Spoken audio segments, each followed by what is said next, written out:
This is Patrick Henry, the CEO of Quest Fusion with the Real Deal What Matters. I'm here today with my good friend Leland Sandler. Leland, for over the last 18 years, has been an advisor to CEOs and senior executives, and they've been utilizing him to help foster and create a culture and mindset of sustainable excellence that enables senior leaders and their teams to drive effective and efficient execution throughout their organizations.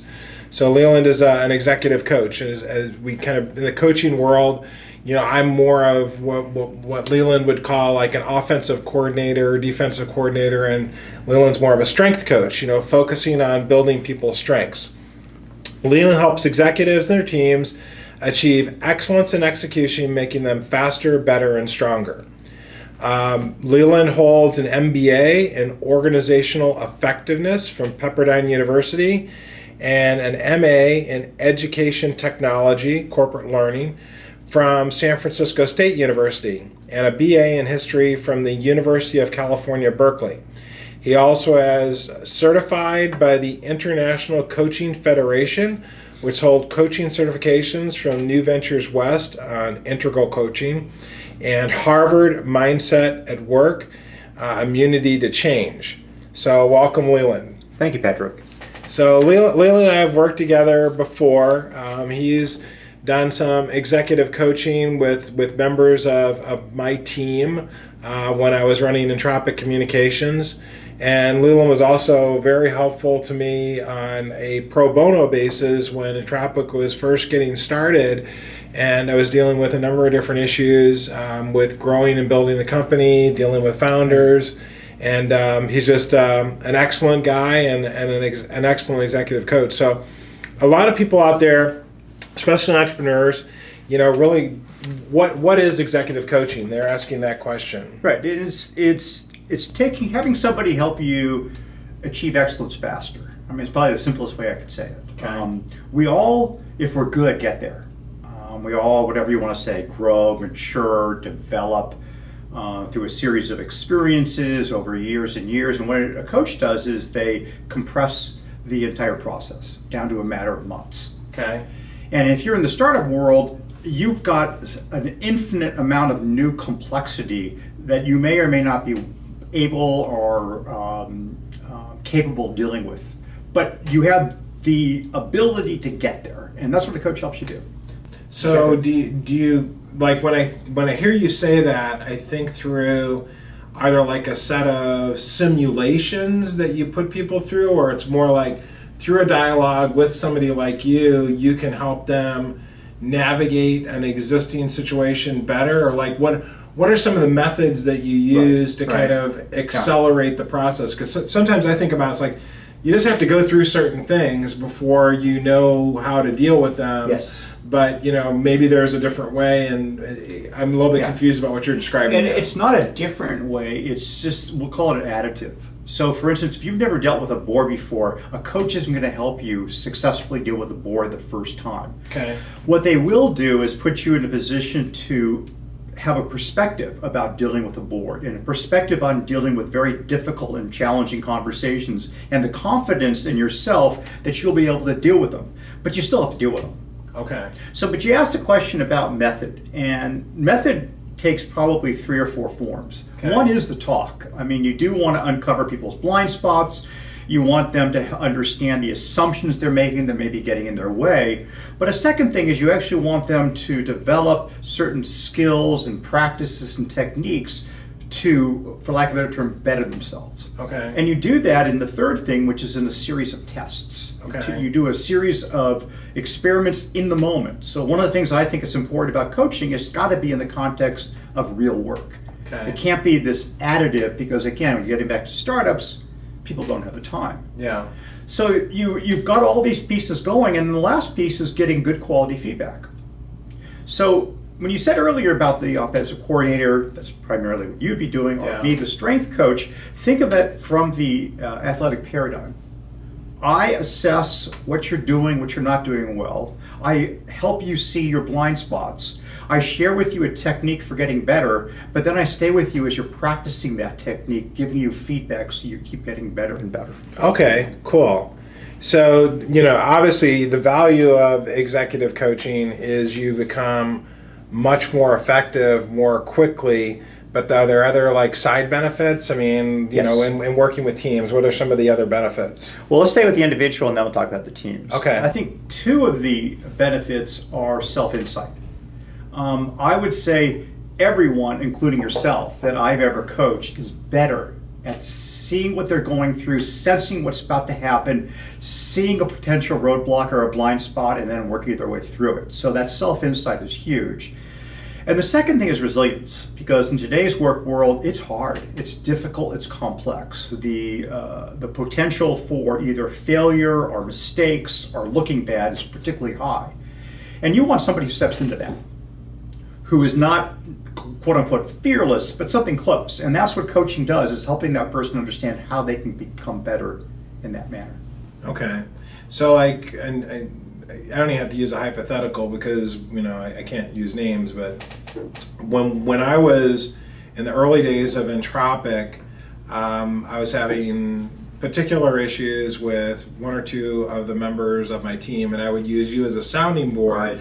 And one of the things Leland is particularly good at is just a really good listener. So I think that, that has to be a key quality of pretty much any good manager, but especially an executive coach, because a lot of it's not only listening, but actually hearing and kind of deciphering what's going on there. Right. But when we were going through that process, I mean, what particular things were you listening for? When we're talking about, I have this issue with this particular person, Right. and Right. So I wanted to understand how you saw it. So the fancy term we use sometimes is how you make meaning of the situation. Okay. In this case, there was an employee or somebody you're working with, Yeah. and how you understood it mattered to me. I also wanted to understand what assumptions were you making, and you were making some. Yeah. Some of them about the person that potentially is negative, but some of them about the situation that is something of a rationalization. We all do this. Okay. We do. And having someone help point that out to you gives you clarity about both the situation and then potentially what to do about it. Okay. So what are the qualities that make someone a good executive coach, Okay. especially in the strength coach area that you work in?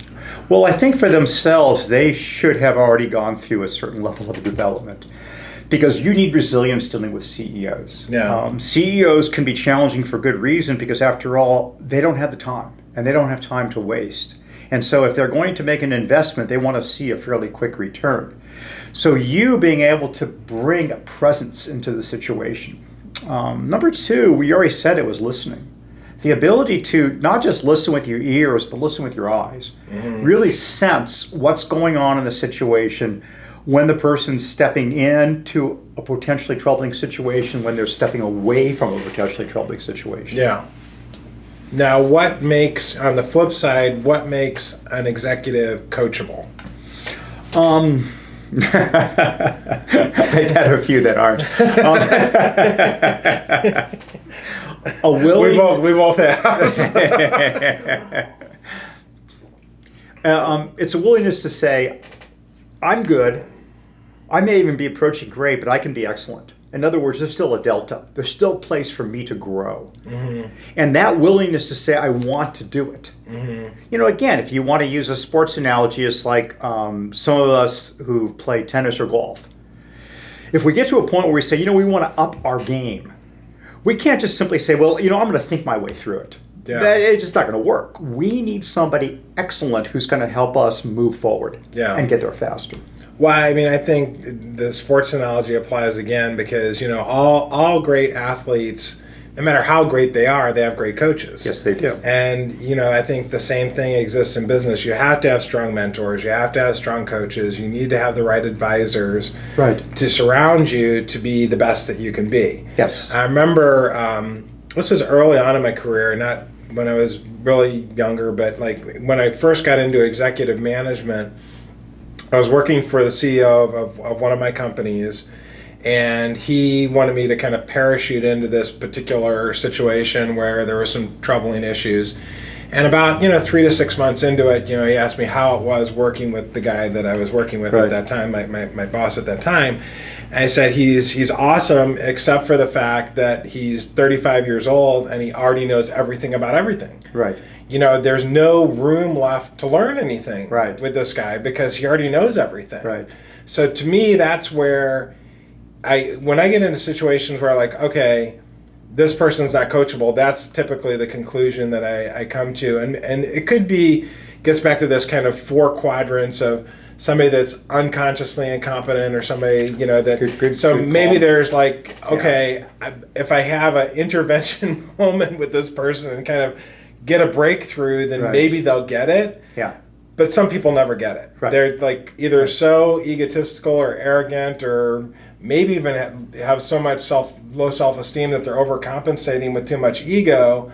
But do you run into situations like that where they're just I can't coach this guy? Yeah. Okay, so what do you do under those circumstances? So you really help somebody get to a choice point more quickly. My first alternative when you're having a difficult situation is to deal with that difficult situation. Yeah. If somebody's been working with me, I'm hoping the first question they're asking is, what could I, the manager, do differently? Yeah. What is it I'm not doing, or what is it I have been doing that may have been contributing, even unconsciously, to the situation? Sure. And so what might I need to be doing now?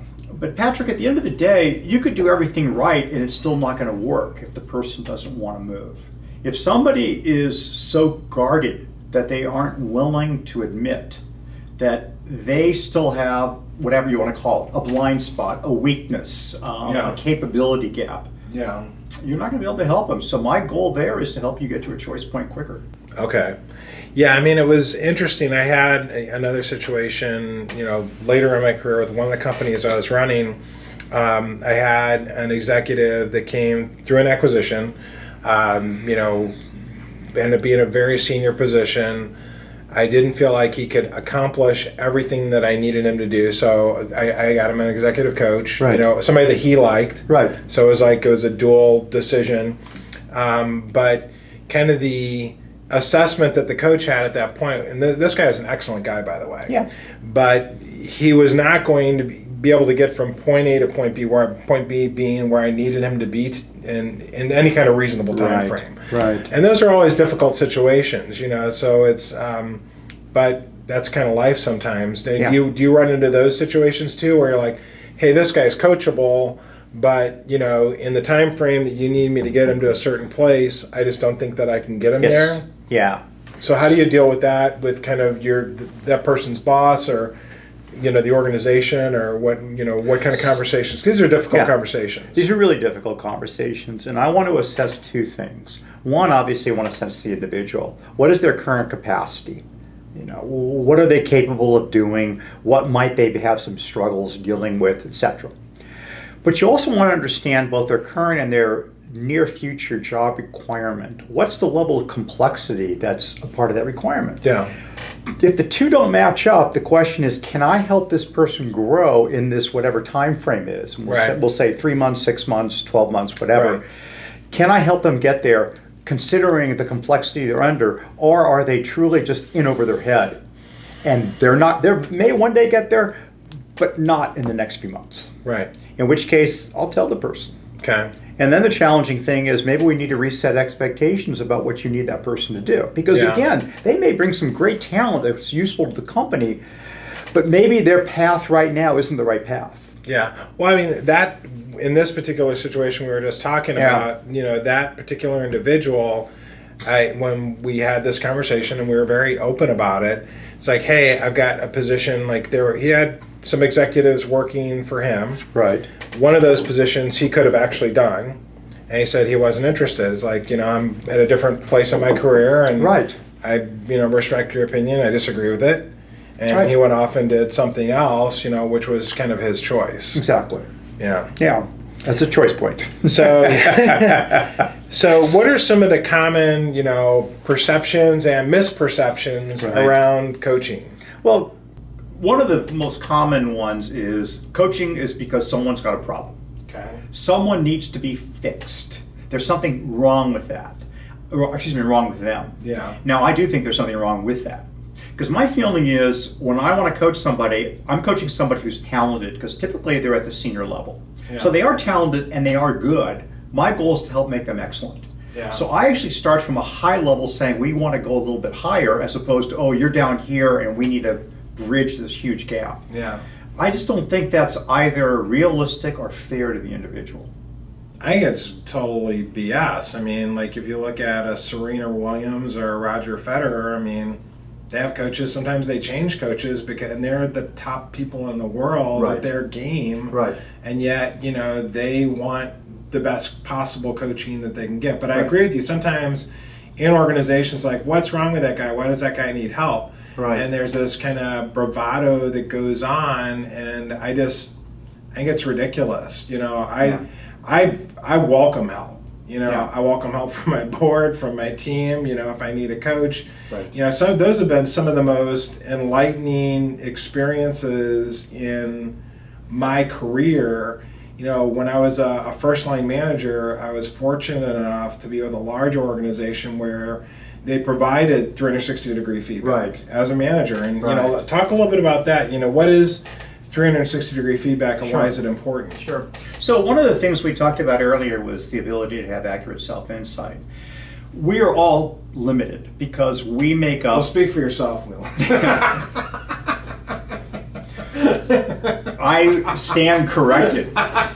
I, and perhaps others, are limited in our ability to see how we show up because we have a perception of how we are, but it may not always match the perception of somebody else. Sure. And that's really what 360 feedback is. If Right. it's done well, there's targeted, clear questions that go into depth and explore how does this person show up under this circumstance. So how do they deal with decision making? How do they deal with conflict? How do they deal with influence? How do they deal with difficult, conflicting situations with stakeholders? Yeah. I mean, whatever. So basically, 360, you do an assessment on yourself, your boss does an assessment, your subordinates do an assessment, and you have peer assessments. True, and I prefer doing those as interviews as opposed to doing them as purely an instrument. Okay. Now, the instrument has value because it does give clarity because everyone's answering the exact same question. So do you do both? Do you do an instrument and an interview, or you just do the interview? Yes, and. Okay. So the question is sometimes both. More often than not, it's just the interview. Okay. I do use other assessments because depending on what the situation is, I may be targeting something in particular that I'm curious about. One I particularly like is something called the TACE, and it was, interestingly enough, developed for, special forces of the armed forces, so Navy SEALs, Army Rangers. And the idea was to identify people's traits to be able to deal with pressure and difficult situations, timely situations, and be able to deal with them effectively. Yeah, which is obviously critically important in the startup world, yeah. Well, this company then decided we should do this with world-class athletes, Olympic athletes. So they changed the instrument slightly, but made it work for athletes. And then they thought, well, of course, what's next? Executives. Yeah. There's been probably a few 100,000 executives been through this, and so they've validated the instrument and what they call making it normative, so that if you're a CEO, so there's a database that you're being compared against. Yes. Okay. So you can say I'm a small, medium, large-size company. I'm a CEO. I'm a senior level manager. I'm a mid-level manager. I'm an entry-level manager. So you're actually compared against that exact same group. Okay. And have you found that to be a pretty accurate instrument, kind of in your... Yes, and it measures like any other instrument, Patrick, and this is important. You aren't an instrument. People, I know this because people, you do a Myers-Briggs. I'm a piece of work. You're a color. You're four acronyms. Sure. You are a piece of work. But having said that, I think an instrument is only suggests a tendency you have that helps the coach and you understand, hey, this is a tendency that may be getting in my way. Okay. So I've got to shift it. Okay. So a good example with TACE is my need for details and information and control are really, really high. Well, that combination could be troubling because they lead to a certain level of micromanagement. So the question becomes now with the 360 interviews, how does that actually show up? Yeah. So that gets kind of to the thing about, can you teach an old dog a new trick? In other words, if there's men and women that are in their 40s and 50s, Yep. you know, what are we really talking about here? Is it like, you know, I use the analogy because I'm a baby boomer, you know, changing the channel, you know. Right. When you're younger, maybe you can actually change the channel, but now we're really just talking about fine tuning. Yeah. Are there like coaching things that you can do with a more seasoned senior executive that's middle-aged and really move the needle with them in terms of maybe something shows up in the taste or Yes. maybe something shows up in 360 feedback, like, hey, this is a limiting factor for you. Have you actually seen people change in a way that removes that obstacle and allows Right. them to get to the next level? Yeah, change is meaningful. That's Yeah. the way I look at it. And the answer is yes. I think I was a product of an individual in my 30s thinking, you know what, by the time you're in my 30s or so, your personality is pretty much formed, Yeah. and that's it. Yeah. And then you would hear these comments about, well, yeah, this person's, you know, their maturity has grown. And you thought, well, wait a second. Well, if their maturity has grown, something about them's changed. Yeah. And I've come through my work to understand what some of those changes are. So I'll take a classic example of the seasoned executives. They may not even be in their first CEO role, but they are a seasoned, but it is a more complex situation. It's a more difficult situation. And the question becomes, can they grow? And the answer is yes. And you probably want to know how. Yeah, well, I mean, I've seen it with myself. Yeah. I mean, I think you have to put yourself in a situation where you remain coachable and teachable and have a thirst and a desire to learn. Right. And a thirst and desire to be more effective, Yes. more productive, you know, better leader, Yeah. you know, because if you really want those things, I do think, I mean, is my fundamental personality different now than when I was in my 20s? Probably quite a bit. Yeah. You know, I think that I was having a dinner with a bunch of my peers, you know, guys that had kind of come up through the ranks in technology companies, you know, had become CEOs and, you know, but I knew a lot of them when they were in middle management, and they were very similar to me, where they were just, you know, hard charging, type A, alpha male type of guys, and some are still like that, and some have kind of mellowed a little bit, and some are able to kind of be situational in their management style, is the way I call it. You know, if the house is burning down, you know, you act one way. Absolutely. But if you're building houses, it's a different management style. Yeah. So I believe what you're saying. You know, I used to hold that same perception where this guy, there's nothing I can do with him, but I definitely see that if you remain teachable and coachable, you can continue to learn new things throughout your life. So the more common thing that I've run into in the last 5 years is, I'm going to call it agility. So it's not agility, it's just situational, though you're right. So here's a situation, we all of a sudden found out a competitor's about to launch a product and we've got to react to it. We're going to act one way more likely and to our benefit of the organization if we are very much more, shall we say, assertive, or action-oriented, or have a sense of urgency. Yeah. Whereas, as you're saying, we're developing a culture, we're trying to build a company, we may be acting a different way. Well, what I've seen in the last 5 years is agility in the moment. So right in that meeting, at that moment in time, can you turn on a dime? And what I mean by that is, can you be in a mode when you hear something that you don't like or doesn't quite make sense to you, as opposed to reacting to it, can you step back and understand it? Ask questions about it. See what's really behind it. And then step right back in the mode of proceeding to say, yeah, that's a great idea, or you know what, no, let's move over here. And that's what I call agility, that's what I call elegance. Yeah. That's the next step up, I would say, for most of my CEO coaches. Well, right to now. me, I mean, if you're managing startups or emerging growth companies, you have to be able to do that. And I mean, before I got my first CEO job, you know, I worked for a company called CQ Microsystems, and it was a high-flying Silicon Valley company. Ran into a little bit of problems. You know, they had done an acquisition. You know, there was a little bit of slower growth than what people were initially expecting, and they brought me in as kind of the head of strategy. And one thing I noticed about this company is that it had grown so fast that there were no processes. You know, it was a very chaotic environment. But that was like perfect for me because I'm much more entrepreneurial and I can bring my structure with me. I don't have to have the structure established. Right. And eventually, I mean, we continue to grow again. We sold the system company to one company. We sold the semiconductor company to another company. I was working for the LSI Logic who bought CQ. And after being like the number 2, number 3 guy at CQ Microsystems, and I was now a general manager in a much larger organization and having this agility, but the organizational bureaucracy and politics associated with the larger organization didn't allow me to operate in a way that I would think makes sense. Right. So in other words, you know, the analogy or the example I would use is, you know, a decision that we could get 5 people in a room and not rush to make a decision, but, you know, collect data and, you know, over a period of 2 or 3 weeks, we could make a very good, very intelligent decision. And if it wasn't perfect, you know, we could course correct along the way.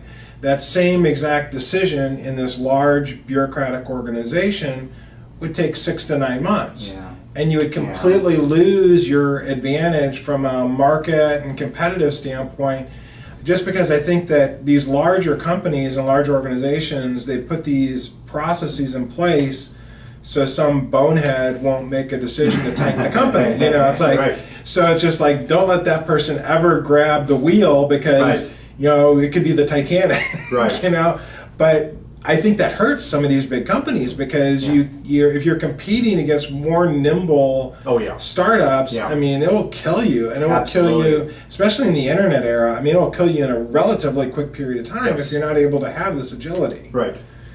So, but you've worked with large companies and smaller companies. So do you? The thing that this made me think of, and I started, you know, had that tangent there, but talk to me about individual agility versus organizational agility, and can you actually help companies with their organizational agility, and if so, how do you do that? Okay, organizational agility, that's a hard one. Yeah. And as a result, I migrated to smaller companies at earlier stages, because my feeling is you can create your own culture. You can develop your culture as a young company. But otherwise your culture will create you. Yeah.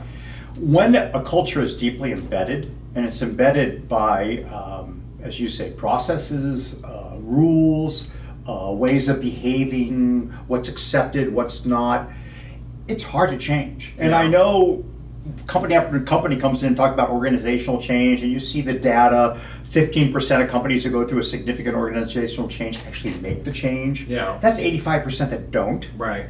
And so it's a challenging situation. Yeah. I've heard of companies that what they do is they either break themselves apart, which is where the pharmaceuticals have gone. Yeah. Pharmaceuticals no longer have R&D as part of the mothership. Yeah. They are tangential to the mothership because they need to be able to do it that way. So that would be the example. So my goal is to do it early. Okay. Get in early. Work at an organizational level. You're level. willing to do individual coaching within larger organizations. Yes. But when you start looking at, I guess the conventional term is organizational development and kind of cultural change or organizational change, you like working with smaller companies. I do. Okay. Yeah. So how do you measure results? You know, I know a lot of times as a CEO, anytime that I get a potential vendor coming in, a potential supplier or partner or whatever, that's a question I'm always curious about is how, not only from, I may have my own idea about how I'd measure results, but, you know, I think it's always good to hear how somebody responds to that, especially like in coaching or digital marketing. Those are 2 areas, or social media. Yeah. It's like, how do you measure results in your business? So one of the ways, it starts with what you're going after. What's the target? When I say I'm going to help somebody become faster, better, maybe smarter, bigger, whatever it happens to be, I want them to understand, what does that mean exactly? What are we looking for? So I'll give you both an individual example and a team example. Okay. In the individual's case, it's because they're not soliciting input on a regular basis. They occasionally ask questions, but they pretty much talk over people. And this is just an example. This isn't a generality. No, this is an example, a real life example. A real example. Yeah. Okay. So what we're going after is the person being able to fluidly take in input, but then act. So it's not just taking an input and stalling, it's taking an input and acting. And that was the goal. And they weren't doing it before, so we actually, through the 360s, were able to describe very specifically situations about how they were. So this is what they weren't doing that they wanted to be doing. Yeah. Well, whatever it is, 3, 4, 5, 6 months later, you then assess again. And you actually not just ask people generally is what's better, be specific. What happens? Well, she's not interrupting. She's stepping back and asking me questions. He's not just asking me questions, he's asking me penetrating questions. He's really listening to my ideas.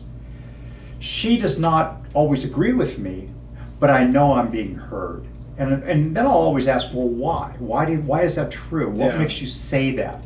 So I have concrete examples to show to somebody, this is how you were, and this is how you are now. Yeah. But I do a second thing. I want to know what that person has made a contribution to in terms of company results. And then we try to understand through questions when we talk in either 360s with the people around them or to them directly, what about the work that we've done may have contributed to that result? And again, I can't point a direct line, I don't think any coach can, to say, oh, because of me, you got these results. Yeah. But you can say, because of the work we did together, there's been a contribution to that result, and we believe it's a better result than we would have gotten otherwise. Okay. So there's a kind of a quantitative and qualitative part of it. Correct. So like when I would be working with my team, and I'm and I've been this way since I was a young kid, is very goal oriented. But as I've grown in my career, I've gotten more refined in kind of what we call the as measured by. It's like, how do you know you achieved this goal? Well, you do SMART goals, and then you have a very clear as measured by. Either you met it or you didn't meet it based on that. So you're kind of doing that. So in the upfront process, you're setting goals. You're saying these are the things we're trying to achieve, and these are the as measured by. And you're doing the as measured by with going back to the same people you got feedback from in the beginning. But there's also a real effort, at least on a qualitative basis, to say, okay, this is also helping us as a company or as a decision-making engine to make better decisions. Right. And are people buying into that when you have those conversations? They are, because part of the experience you would have as a client is, as you talked about, having those SMART goals. So the SMART goal was, I'm going to be more open to input and be more open to people's feedback. Sure. And then what we actually do is we do little mini, whatever you want to call them, experiments, tests to try it out. And we assess the results. And we actually have them identify somebody who's actually in the moment there with them to help them assess the results, learn from that data, and do the next exercise, and then do the next exercise. So at the end of the day, they've got 6, 7, 8 experiences where they're in a real meeting dealing with a real issue, and they are doing personal feedback and getting someone else's feedback on how they showed up at that meeting. Okay. So you mentioned you were going to give me 2 exampals. So you have an individual and an organization. organization. Yeah. So what about the organizational thing? Let's say it's a question of decision making. And I'd always want to know, what does that mean to you? And people say, well, we're taking too long to make decisions. This is a recent example again. So you want to quantify, well, what does that mean, too long? Well, a topic's brought up, and then it's deferred to the next week, and the next week, and the next week, and all of a sudden 6 weeks later, we still haven't made a decision about it. So what I do is I do 2 things. One, understanding, well, what's been getting in the way?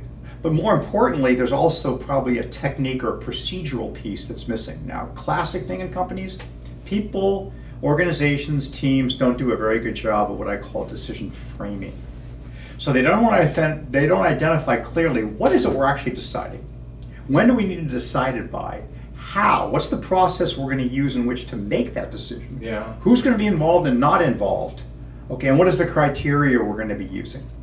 So I now know that a decision has to be made, but not in 6 weeks, we're going to make it in 3. That 6 people are going to be involved in making the decision, but one of them is the actual decision maker, so you call that out.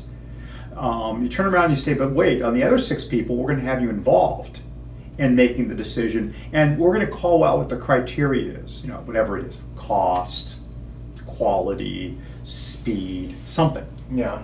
So it's predefined. And what we find is we look later and we say, well, how are you making decisions now? The same kind of a thing, and they can actually tell, well, here's what we're doing differently. And they can point to very specific things. Does it go smoothly like that, or is it like you run into sabotages and people undermining the process, or you get kind of mixed results there? Oh, people sabotage in an organization? Yeah, it's hard sometimes. Yeah. No, does it go smoothly? Sometimes not so smoothly. Yeah. But at the end of the day, you need to make sure that group as a whole is committed to being better. Yeah. Because if someone isn't, then where are we going to go with this? So then you can at least pinpoint, okay, here's the potential problem of why we're not able to Exactly. do this. That's Okay. what you want to do. Because I mean, it even gets tiny, as simple as it's kind of like management business 101 stuff, but Right. how to hold an effective meeting, Yes. or how to It provide is. constructive feedback, Yeah.